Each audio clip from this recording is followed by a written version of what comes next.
میرے پیارے بھائیوں اور بہنوں، عورت کا پردہ یہ صرف ایک چادر نہیں، یہ ایک تحفہ ہے جو اللہ نے عورت کو عزت حیا اور وقار کے ساتھ دیا ہے۔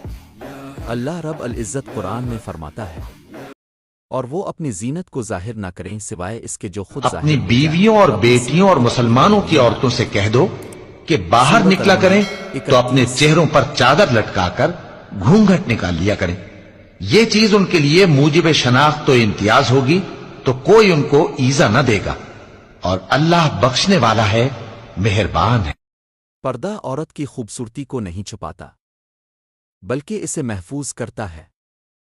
پردہ قید نہیں بلکہ آزادی ہے، آزادی ان نظروں سے جو صرف جسم کو دیکھتی ہے، روح کو نہیں۔ اے مسلمان بیٹیوں، جب تم چادر اوڑھتی ہو تو تم صرف اپنے جسم کو نہیں ڈھانپتی بلکہ تم پورے معاشرے کو پاکیزگی کا پیغام دیتی ہو۔ آج کل لوگ کہتے ہیں پردہ دل کا ہونا چاہیے۔ جی ہاں، دل کا پردہ بھی ہونا چاہیے، لیکن جو دل اللہ سے ڈرتا ہے وہ جسم کا پردہ بھی ضرور کرتا ہے۔ یاد رکھو، جو عورت دنیا میں حیا اختیار کرتی ہے، اللہ قیامت کے دن اسے جنت میں حوروں جیسا مقام عطا فرمائے گا۔ پردہ ایک پہچان ہے، پردہ عورت کی حفاظت ہے، پردہ اسلام کی شان ہے۔ تو اے میری بہن، پردے کو بوجھ نہ سمجھو، یہ تمہاری ڈھال ہے، تمہاری عزت ہے، تمہاری جنت کا راستہ ہے۔ یاد رکھو، جو عورت دنیا میں حیا اختیار کرتی ہے، اللہ قیامت کے دن اسے جنت میں حوروں جیسا مقام عطا فرمائے گا۔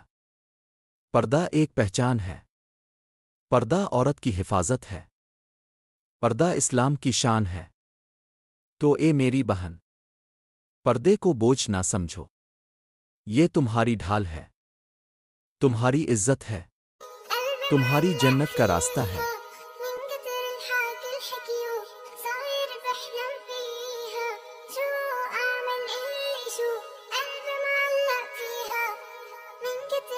حكي الحكي